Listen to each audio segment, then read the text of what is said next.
Assalamualaikum warahmatullahi wabarakatuh. Selamat sore, salam sejahtera untuk kita semua.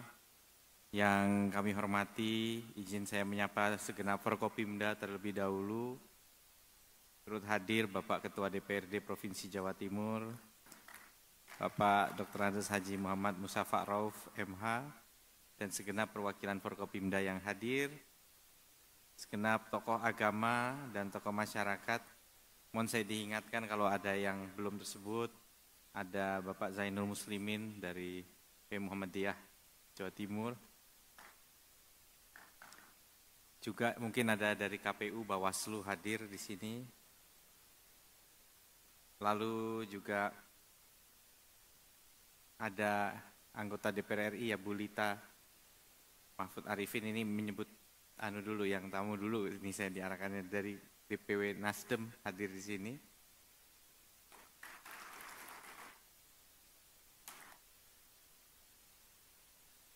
Dan juga hadir perwakilan dari Golkar dan PSI juga hadir di sini, dan PAN Pak Akib juga hadir di sini.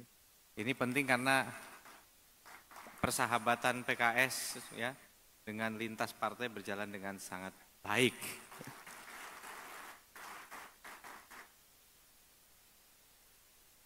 Lalu izinkan kami tentunya menyapa segenap keluarga besar Partai Keadilan Sejahtera dari DPP yang hadir di sini, juga tentunya kepada Bapak Bagus Prasetyo Lelono selaku Ketua DPW PKS Jawa Timur yang baru saja dikukuhkan untuk masa bakti 2025-2030. Dan Pak Irwan, sahabat saya yang telah bertugas dengan baik.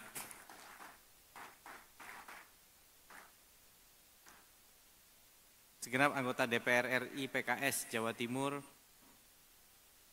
yang hadir di sini, ada Pak Dr. Gamal. Siapa saja ini ya Pak? Cahayanya agak ini nih, agak terang dari lampunya. Siapa?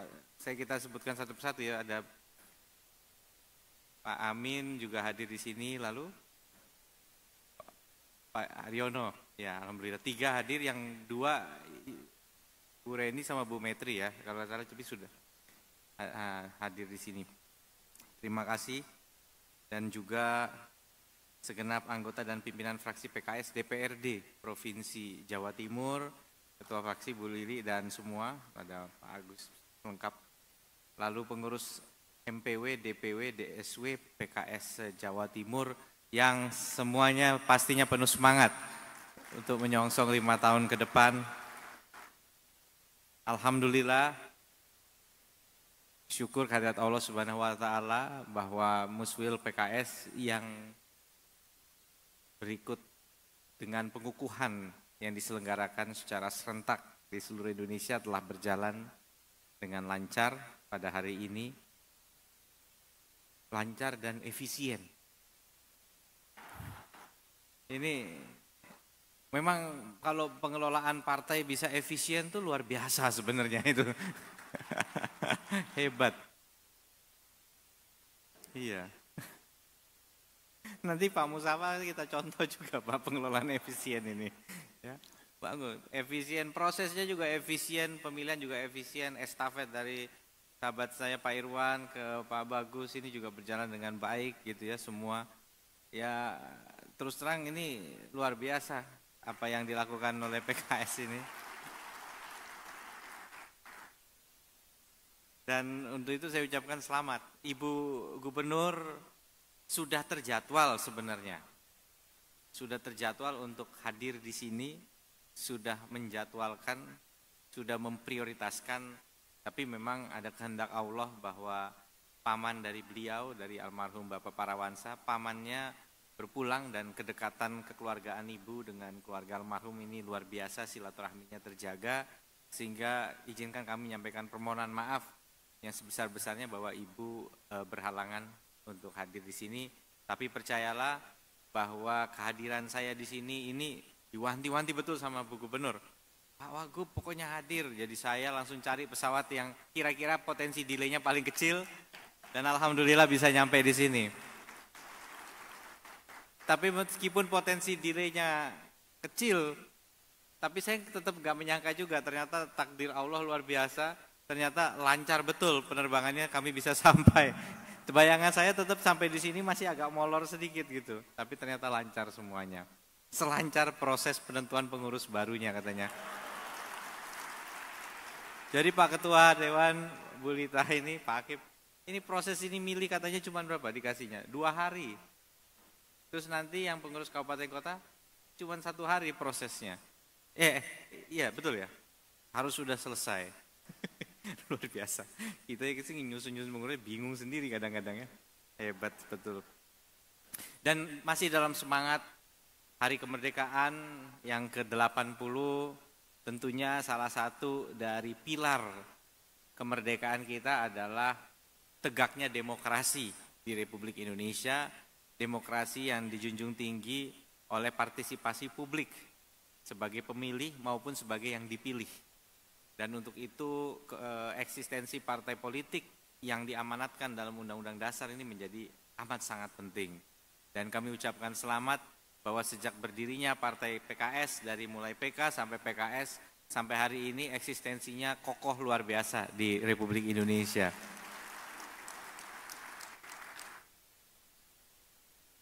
Saya juga Mas Agus Cahyono bersyukur ya. Akhirnya jodoh juga kita, bareng-bareng kemarin di dalam pilkada. Tinggal lagi ngeliat Pak Musafa nih. Udah banyak ngobrol. Guyon dikit biar gak terlalu serius, karena teman-teman udah agak panjang di sini, jadi kita bicara agak santai-santai sedikit. Ya, Dokter Gamal. Ya, jadi 80 tahun Indonesia merdeka, tentunya kita punya satu milestone yang kita tunjuk 20 tahun ke depan ini adalah Indonesia Emas 2045. Nah, Indonesia Emas 2045 ini bukan tanpa tantangan. Ya. Oleh karena itu kita harus bekerja keras betul, karena 20 tahun bukan waktu yang singkat. Kita akan mengawal selesainya periode masa bakti ini di 2030, kami bertugas insya Allah, kalau Allah meridhoi 2030, PKS ini juga berbakti sampai 2030, akan melalui pemilu di 2029. Ya sudah 5 tahun, sudah sisa 15 tahun lagi setelah itu. Nggak kerasa mungkin waktunya. Saya aja Mas Agus Cahyono ya, jadi Bupati Trenggalek 2015, sekarang itu udah 10 tahun. Lewat aja begitu waktunya. Ya. Dan bahaya gitu nanti dari kita ini meninggal, walaupun hikmahnya biasanya kita ini meninggalkan dunia hitam katanya. Maksudnya apa, rambutnya sudah mulai putih gitu kan dalam waktu yang panjang itu. Tapi ini tongkat estafet yang harus terus kita lakukan. Maka regenerasi ini menjadi penting dan saya lihat bahwa ini sudah dilakukan dengan baik. Salah satu organisasi yang dalam hal ini partai politik saya lihat melakukan regenerasi dengan sangat efektif dan luar biasa ini adalah PKS. Ini betul. Jadi sudah mungkin udah ada namanya sekarang nih, nanti 2025, 2045 nih yang akan menjadi siapa itu udah kepikiran mungkin gitu. Mungkin saking udah ditata betul kaderisasinya. Jadi memang kaderisasi jalur politik ini kadang masyarakat dalam kondisi dunia yang menantang, kondisi global yang penuh ketidakpastian hari ini, wajar kemudian muncul luapan-luapan keresahan dari masyarakat di seluruh penjuru dunia, tidak terkecuali di Indonesia. Dan mereka menaruh harapan besar kepada sistem politik untuk bisa menjawab keresahan mereka. Tapi cara menyampaikan keresahan ini kan bermacam-macam begitu, dan harus kita apresiasi dan kita hormati semuanya. Tetapi kita harus tegak berdiri bahwa memang program yang ingin diwujudkan, dan dalam hal ini PKS juga telah membangun sebuah kebersamaan di tingkat pusat, maka mari kita bersama-sama sukseskan seluruh program yang menjadi, saya pengen ngomong apa kata lain ya Pak ya istilahnya, karena salah nanti ngomong arah baru, salah saya ngomong yang lain apa ya kira-kira. yang menjadi visi dari bangsa Indonesia menuju Indonesia Emas 2045.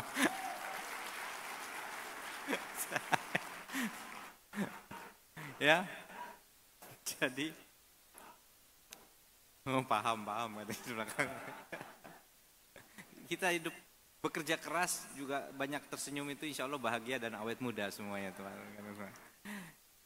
Dan memang kondisi global ini ada sebelum COVID-19 itu sudah mulai terasa perkembangan teknologi, disrupsi ya, toko-toko mulai sing teko ora tuku, sing tuku ora teko, dulu begitu katanya. Pasar-pasar tradisional mengeluhnya begitu, Pak. Sing tuku ora teko ya, yang beli nggak datang, yang datang nggak beli gitu. Nah, yang sing teko ora tuku tuh ada istilah baru lagi namanya, rohana dan rojali. Rombongan hanya nanya dan rombongan jarang beli. Ada lagi apa? Roh halus apa tuh? Rombongan hanya ngelus-ngelus saja. Tapi itu fenomena. Sedangkan saya malam-malam izin Bu Lita itu ngelihat TikTok itu masih ada yang streaming. Streaming terus saya lihat ini jualan apa sih? Kopi dijual online.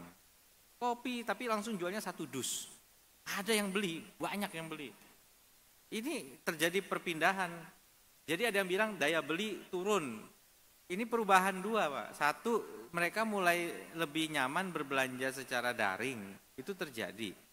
Yang tidak kalah penting, seleranya juga berubah. Anak-anak muda sekarang ini lebih senang namanya healing. Jadi kuliner meningkat. Jalan-jalan meningkat. Beli barang jarang dia. Beli barang jarang. Nah ini yang terjadi termasuk di sektor properti. Anak-anak muda sudah mulai merasa tidak terlalu bercita-cita untuk punya rumah katanya begitu.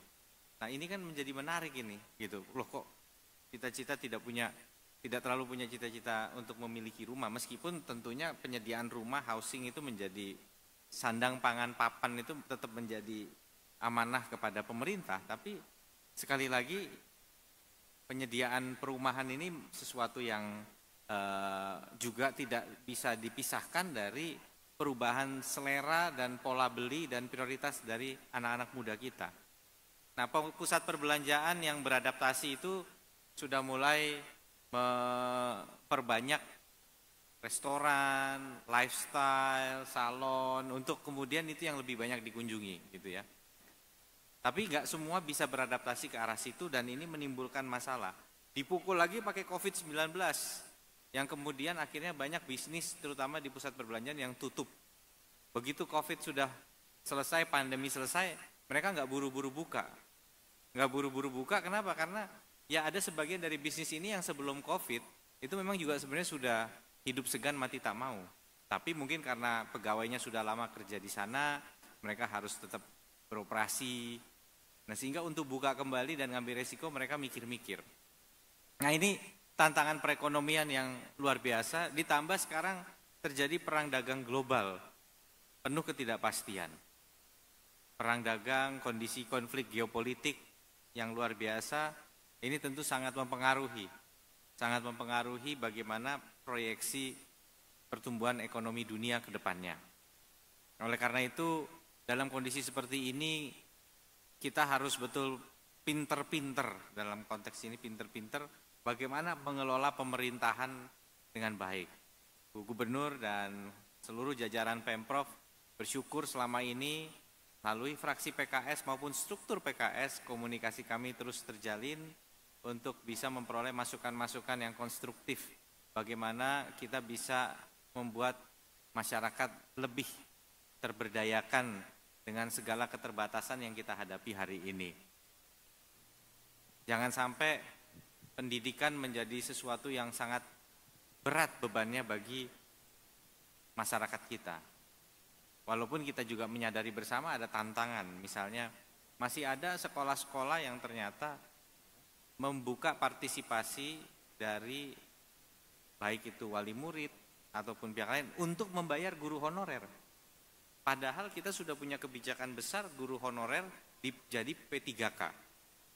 Tapi ada sekolah-sekolah yang ternyata tidak punya guru honorer, sehingga mereka harus mengangkat, tapi nggak bisa diangkat oleh pemerintah karena ada pembatasan jumlah guru yang boleh diangkat, sudah tidak ada lagi, sehingga akhirnya mereka merekrut sendiri, jadi direkrut oleh sekolah dan dibiayai melalui tadi partisipasi publik tadi. Nah ini kemudian kita cek, oh apa sebabnya? Ya, apakah memang kurang rekrutmen? Ternyata juga kemerataan distribusi guru juga jadi kendala. Menumpuk di daerah tertentu dan kosong di daerah-daerah tertentu. Nah ini PR berkelanjutan yang harus kita lakukan untuk bagaimana kita meringankan beban masyarakat. Kita fokus kepada segmen yang tentunya paling membutuhkan. Ada istilah desil yang diukur dalam DTSEN, Data Tunggal Sosial Ekonomi Nasional. Ini kami juga terus berkolaborasi, berkomunikasi, ya, termasuk dengan Pak Ketua DPRD, bagaimana kita berterima kasih program-program untuk meringankan beban masyarakat mendapatkan dukungan dari DPRD dan kami dapat masukan mengenai pemetaan yang tentunya strategis. Nah saya yakin sinergi yang sama juga terjadi antara insan-insan PKS di seluruh kabupaten kota hingga ke tingkat kelurahan atau desa, semuanya bergerak untuk bisa mengawal jalannya pemerintahan dengan baik. Dan memang tidak selalu dengan puja-puji, tapi tentu dengan masukan. Kalau mungkin ada yang berpikir kok di luar tidak dikritik, karena alhamdulillah dengan komunikasi yang baik, kritik ini berjalan melalui komunikasi langsung sehingga kami bisa membenahi apa yang menjadi hal-hal yang kurang yang dilakukan oleh pemerintah. Tapi tentunya kami sangat bersyukur bahwa seluruh insan termasuk tentunya di PKS ini memiliki kepedulian yang tinggi kepada masyarakat. Oleh karena itu, mewakili Ibu Gubernur, kami mendoakan semoga pengurus PKS periode 2025-2030 diberikan keberkahan dan kelancaran dalam menjalankan tugasnya. Dan mari kita berikan apresiasi kepada kepengurusan PKS yang sudah purna tugas, Pak Irwan dan seluruh pengurus yang telah mengantarkan PKS mencapai hasil yang baik di dalam pemilu yang baru saja berlalu, dan juga kami berterima kasih ya atas kebersamaan yang terjalin. Ini bukan dalam konteks formal tapi dalam konteks politik. Saya pribadi dan saya yakin sama Ibu juga berterima kasih atas kebersamaan kita yang luar biasa di dalam Pilkada 2024 yang telah berlalu. Kini saatnya kita bergandengan tangan. Pembuktiannya ada di sini, bagaimana kolaborasi kita bersama akan membawa kemaslahatan bagi seluruh masyarakat di Jawa Timur, dan kami akan terus berikhtiar untuk menjadi mitra yang terbaik bagi PKS. Mudah-mudahan kali ini akan menjadi 5 tahun yang lebih bermakna lagi bagi kita semua untuk mewujudkan Jawa Timur sebagai gerbang baru Nusantara yang bisa menjawab segala permasalahan-permasalahan masa kini dan juga masa depan yang sudah kita identifikasi bersama. Sekali lagi kami haturkan selamat kepada seluruh keluarga besar PKS. Saya senang sekali bisa ikut menjadi bagian dari acara ini. Rekan-rekan partai yang kita semua bersama-sama hadir di sini, mari kita mewujudkan Indonesia, tidak terkecuali Jawa Timur, yang senantiasa solid dalam memperjuangkan apa yang menjadi cita-cita bangsa kita. Dengan semangat 80 tahun Indonesia merdeka, mari kita songsong Indonesia emas dan kita jadikan partai politik sebagai mesin untuk mewujudkan kedaulatan bangsa yang mensejahterakan dan berkeadilan. Atau saya revisi, mari kita jadikan partai-partai ini untuk mewujudkan Indonesia emas yang berkeadilan dan mensejahterakan. Terima kasih. Assalamualaikum warahmatullahi wabarakatuh.